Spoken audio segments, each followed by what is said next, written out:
ওরা তো এই ভাষাটা ইউজ করলে তো অনেক খারাপ ভাষা হয়, যার কোনো পরিচয় নাই, পরিচয়হীন। এরা তো আমার মনে হচ্ছে পরিচয়হীন সন্তানেরা, কারণ এরা তো শাহজালাল সাহেবের উত্তরসূরি না, কারণ শাহজালাল সাহেবের তো ছিল না, সন্তান ছিল না। তো বিগত 700 বৎসর থেকে তারা লুটপাট করে খেতে খেতে এক একটার পেট কিন্তু ডেগের মতন মোটা মোটা হয়ে গেছে। ওদের ঘরের মধ্যে দেখবেন শুধু অস্বস্তি, দেখবেন সব ধরনের রোগ ওদের ঘরের মধ্যে।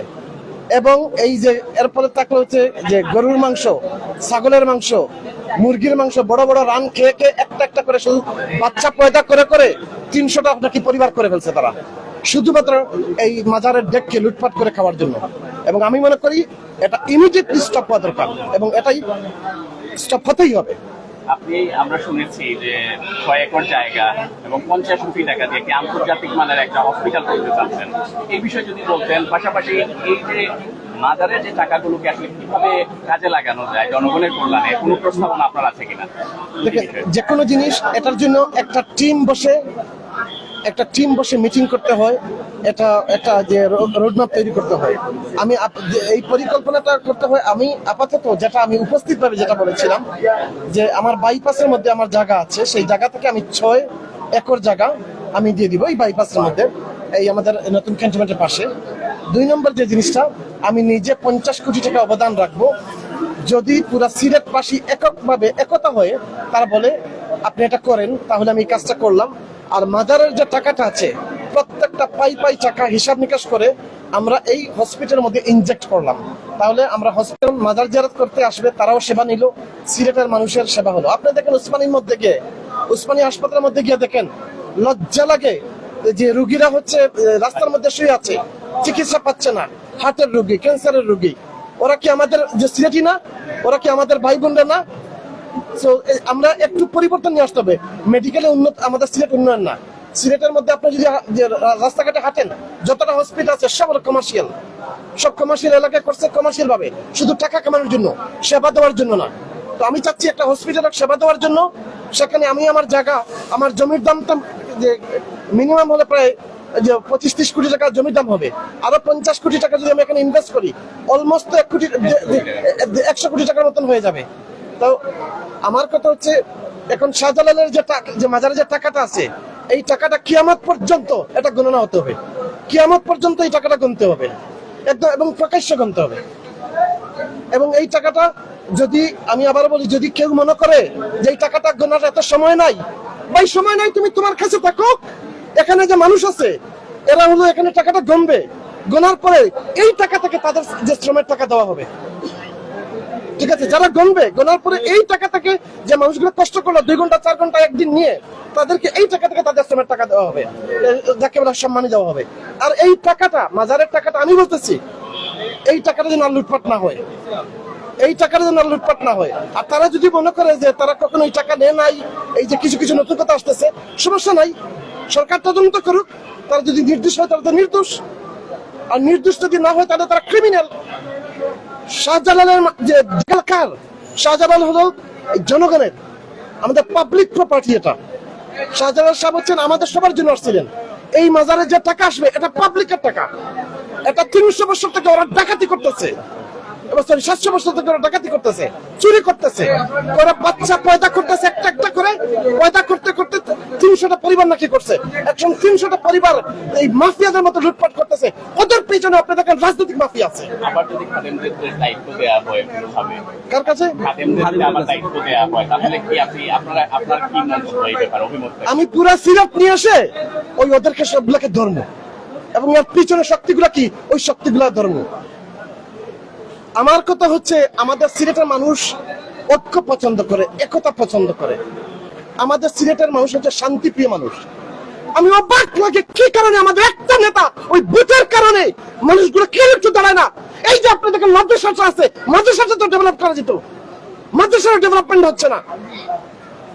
তো এই মাদ্রাসার মধ্যে প্রত্যেক মাসে 1 কোটি টাকা মতো খরচ হয়। আমি বুঝি না আমাদের নেতাগুলো কি করে, শুধু বুথের জন্য তারা এগুলো নিয়ে কথা বলে না, কারণ তাদের বুথ ব্যাংক নষ্ট হয়ে যাবে। আমাদের পরিবর্তন আনতে হবে। আর বর্তমান জেনারেশন ওই যে বড় বড় হাম করবো সেই করবো এই নেতৃত্ব পছন্দ করে না। বর্তমান জেনারেশন তার কাজ চায়, দেখতে চায়। এই যে ইয়াং জেনারেশন সিলেটের বেকার, আপনি দেন হসপিটাল করে দেন, আমার ইয়াং জেনারেশনে শত শত লোক চাকরি পাবে। এই মাজারের টাকা যারা লুটপাট করতেছে আর যারা গণার বিরুদ্ধে, আমি তাদের এগেইনস্টে আমি দাঁড়াবো। কেন? এটা গণতে হবে, কিয়ামতের আগ পর্যন্ত প্রকাশ্যে গণতে হবে, একদম সেফ দিয়ে একটা করে নোট দিয়ে গণতে হবে। আরেকটি প্রসঙ্গ একটা আছে যে আব্বাসী হুজুর নিয়ে দেখা আপনি একটা পোস্ট করেছেন, এই বিষয়টা নিয়ে আসলে আপনার? দেখেন, আমি আব্বাসী হুজুরকে উনি অনেক বড় একজন স্কলার, ওনার বাবা ছিল আরো বড় একজন স্কলার। এরা, আমি অসম্ভব আলিম ওলামাকে শ্রদ্ধা করি, আমি নিজে একজন আলিমের সন্তান, আমি অসম্ভব শ্রদ্ধা করি। এবং হুজুর যে কথাটা বলছে আসুন্নাহ ফাউন্ডেশন নিয়ে, দেখেন আসুন্নাহ ফাউন্ডেশন আমিও দান করি মাঝে মধ্যে, বাট আমি ওনাদেরকে জানাই না। আসুন্নাহ ফাউন্ডেশনের হুজুর কিন্তু আমি আমার মাঝে মধ্যে যে যখন তখন আমি দান করি অল্প অল্প, পরিচয় না দিয়ে। বাট কথাটা হচ্ছে, যখন আপনি যে হোক, আপনি যে মতবাদের হোক, সেটা সুন্নাহ মতবাদের হোক, আব্বাসী হুজুরের মতবাদের হোক, আমাদের যে কোনো মতবাদের হোক, আপনি যখন একটা সমাজের উন্নয়নের জন্য, গরিব অসহায় মানুষের জন্য কাজ করবেন, তখন আমরা এটাকে সাপোর্ট করব, এনকারেজ করব, উৎসাহ দিব। তা না দিয়ে আমরা যখন এর বিরুদ্ধে কথা বলি, তখন কিন্তু সমস্যা। এরপরে আমি আব্বাসী হুজুরকে আমি মনে করি অনেক বড় স্কলার, ওনার অনেক ডিবেট আছে, অনেক ভালো ভালো উনি করতে পারে। কিন্তু আপনি ওনার বডি ল্যাঙ্গুয়েজটা দেখবেন, উনি যখন কথা বলে ওনার চোখের দিকে তাকবেন, একটা চোখের কম না পায়, ওনার বডি ল্যাঙ্গুয়েজের দিকে তাকাবেন। হিংসায় মানে জ্বলতে জ্বলতে মরে যাচ্ছে। উনি কিসের উপরে তো হিংসা আমি নিজে জানি না, আমি নিজে জানি না। উনি যে কোনো বিষয়ে কথা বলে, যে কোনো বিষয়ে ফতোয়া দিয়ে, যে কোনো মানুষ ওই সুযোগ পাইলে আমার কাফির ফতোয়া দিয়ে দিবে। মানে এই মানুষটা হচ্ছে এরকম। আমি উনাকে অনেক বড় একজন স্কলার মানে আমি বিশ্বাস করি, বাট আমি মনে করি ওনার একটু মানসিক চিকিৎসা করানো দরকার, কারণ এই উনি উল্টাপাল্টা কথা বলতেছে, এটা ঠিক না। আমি এটা ওনার প্রতি অনেক আমার শ্রদ্ধা, সেই শ্রদ্ধা থেকে বললাম। আমরা একটু শুনতে চাই আসলে যে আমরা দেখছি যে সোশ্যাল মিডিয়ায় একটা বিষয় আলোচিত হচ্ছে, আপনি ভয়েস রেজ করছেন সিলেটের বিষয়ে কিংবা সিলেটের উন্নয়নের ব্যাপারে। আপনি যেটি বললেন যে আপনার কিছু চিন্তা ভাবনা আছে, পরিকল্পনা আছে, অনেক ইস্যু নিয়েও আপনি কথা বলছেন। আপনার যতটুকু আমরা জানি যে আমাদের HPM এর সাথেও একটা সুসম্পর্ক আছে, একটু গুড লিস্টে আছে। তো এইটা কি কোনো ইঙ্গিত দেয় কিনা যে আপনি আগামী সিটি কর্পোরেশনের মেয়র পদে ইলেকশন করার ব্যাপারে? দেখেন, আমি এটা প্রকাশ্যে বলতে পারি,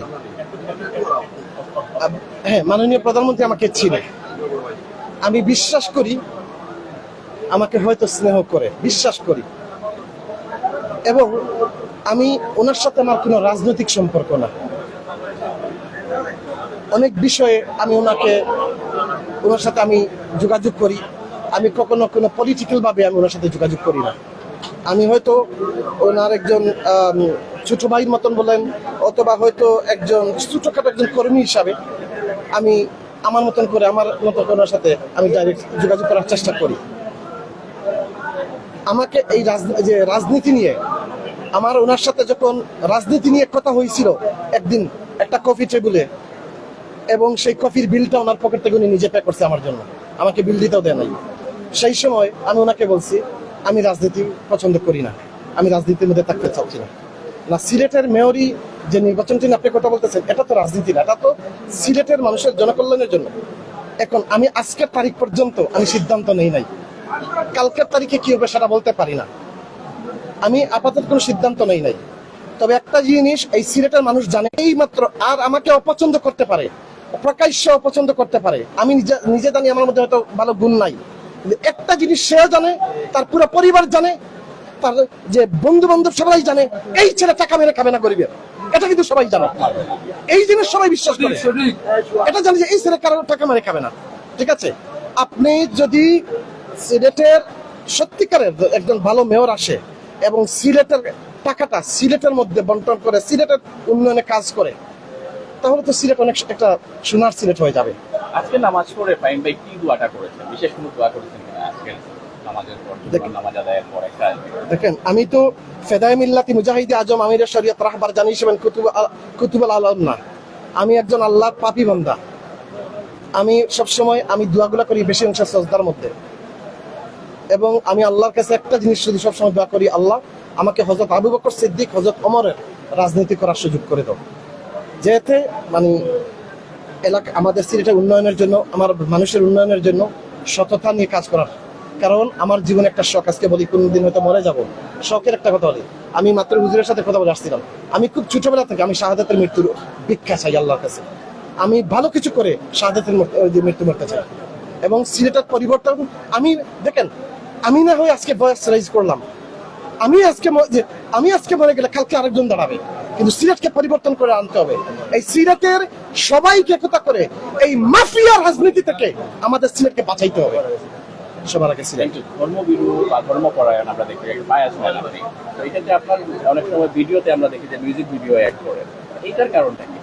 আমি মিউজিক এড করি, দেখেন অনেক সময় মাঝে মধ্যে ভিডিও আমাদের যে এখন হচ্ছে 21st সেঞ্চুরি 2026, আমাদের ইয়াং জেনারেশন কোনটা খাবে, আমি সেটা তাদের ব্যাপারটা যে মাথায় রেখে আমি কিছু যে কন্টেন্ট হয়তো দেই। এবং প্রত্যেকটা গানের মধ্যে হোক, মিউজিকের মধ্যে হোক, আমার আল্লাহ বিরিতা থাকে, মানুষকে মোটিভেট করার কিছু না কিছু শব্দগুলো থাকে। এটা হচ্ছে মাজারের যে কমিটি, ব্যবস্থাপনা কমিটি হয়েছে, হ্যাঁ, অনেকেই আছেন, অনেকেই নাম শোনা যায়নি, অনেকেই হয়তো ডিজার্ভ করেন। আপনার বক্তব্য কি মাজার ব্যবস্থাপনা কমিটি কে নিয়ে? এটা তো 1 মাসের কমিটি, এটা কি 1 মাসের কমিটি, এরপরে তো কমিটি 1 মাস পরে তো ওনাদের দায়িত্ব শেষ, এটা নিয়ে কথা বলার দরকার নাই। তবে আমি মনে করি কমিটিটা হয়েছে, রেজাল্ট আমরা কি পাই। তবে আমি এতটুকু বলবো যে আবারও বলতেছি, কিয়ামতের আগ পর্যন্ত এই টাকা যে দরকার টাকাগুলো হচ্ছে প্রকাশ্য পাবলিকের সামনে এটা গণনা হতে হবে। যদি এতে কারো পছন্দ হয় না, আপনি ভাই ঘরের মধ্যে বসে থাকেন, ঘরের মধ্যে বসে থাকেন।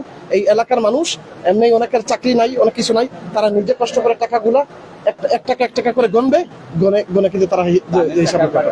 অসংখ্য গরু ছাগলও দেখলাম আমরা 17 দিনে 65টা উঠেছে। ভাই এই তো বললাম না, এই একটা সিন্ডিকেট, এই গরুর রান, ছাগলের রান, কলিজার রান খাইয়া খাইয়া তার বাচ্চা পয়দা করতেছে একটা, আর খালি পরিবার বড় করতেছে, আর শাহজালালের ডেগের টাকা লুটপাট করতেছে, আর একটা পেট হইতেছে এই শাহজালালের ডেগের মতো, বুঝছেন? ওগুলো বন্ধ করতে হবে।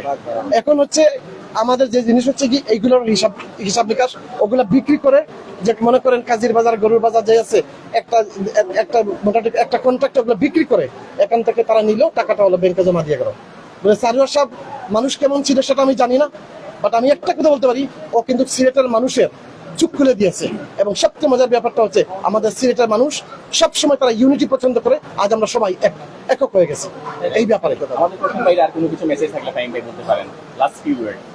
জাস্ট এতটুকু বলবো, দোয়া করেন আল্লাহ যেন আমাকে সুস্থ রাখে, ভালো রাখে। আমি যদি বেঁচে থাকি, সিলেটের মধ্যে কোনো করাপশন রাখবো না, সিলেটের কোনো নেতাদের অদূর ভবিষ্যতের কোনো মেয়র ডাকাতি করতে দিব না, এটা আপনার মনে রাখেন। ভালো থাকবেন।